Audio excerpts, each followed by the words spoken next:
Kumakain ba kayo?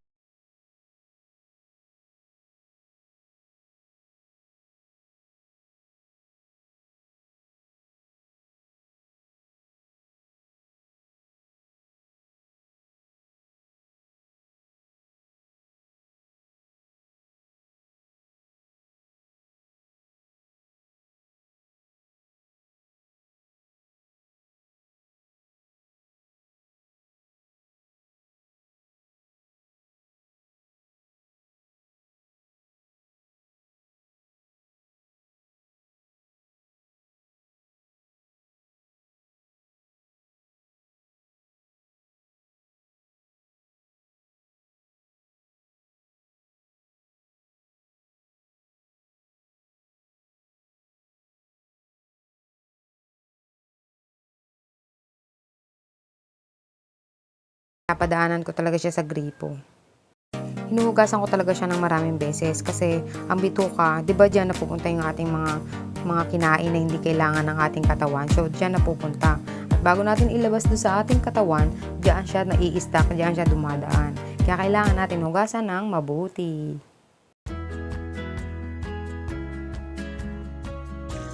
Minsan kahit hugasan natin ng paulit-ulit, meron pa ring kulay itim. So ibig sabihin, yan na talaga yung kulay niya. Isa sa mga dahilan kaya maitim ang bituka ay dahil bago ito katayin ay pinakain nila ito ng gulay. Yun ang paliwanag ng mga nagkatay. Or pagkatapos katayin, dapat agad-agad huhugasan siya sa running water para lumabas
Prito time!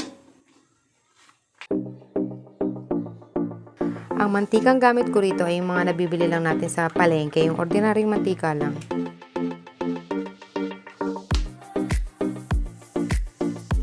Kapag mainit ng mantika natin, ay pwede na natin ilagay ang ating bituka.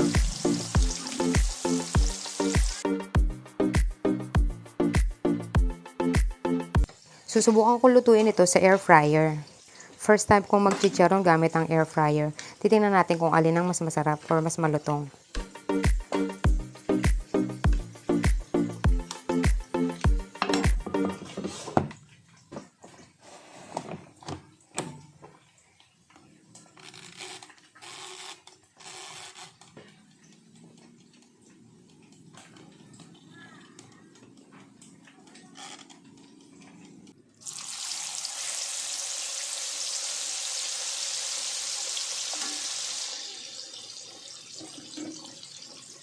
At kapag ganito na itsura niya, yung parang hindi na siya malambot kapag pinipindot-pindot, luto na yan. Huwag natin hayaan na mag-brown pa siya lalo dahil masusunog yun at hindi na masarap. Dahil papait kapag na-over natin sa pagpiprito.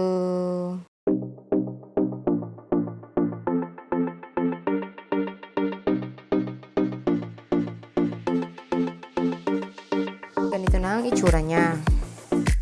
At bubudburan natin ito paunti-unti ng seasoning mix. Pinch-pinch lang ang paglagay natin para hindi mabiglang buhos yung ating mga seasoning mix.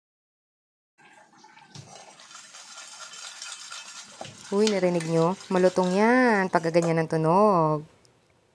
Sa totoo lang, marami nagtatanong sa akin kung paano ako magluto ng chicharong bituka. Kasi masarap daw at napakalutong. Kaya ito ngayon ay sinishare ko na sa inyo. Gawin nyo na at subukan nyo. Sigurado hindi kayo magsisisi. Mas masarap pa ito kaysa dun sa binibenta sa mall. Promise. Paborito to ng asawa at mga anak ko. So guys, kakainin lang.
Ay, mapokus ng camera ko.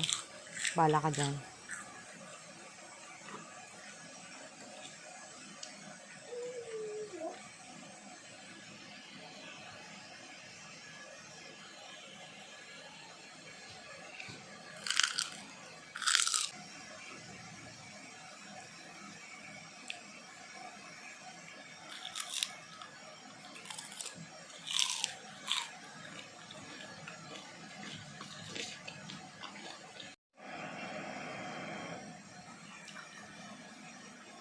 At ito naman ang niluto ko sa air fryer.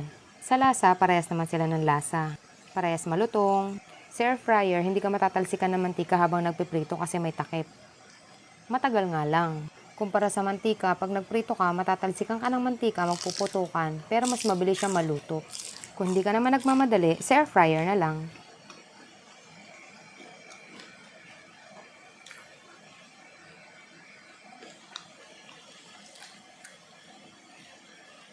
Masarap ito kahit walang sausawan. Masarap iulam at masarap din ipulutan.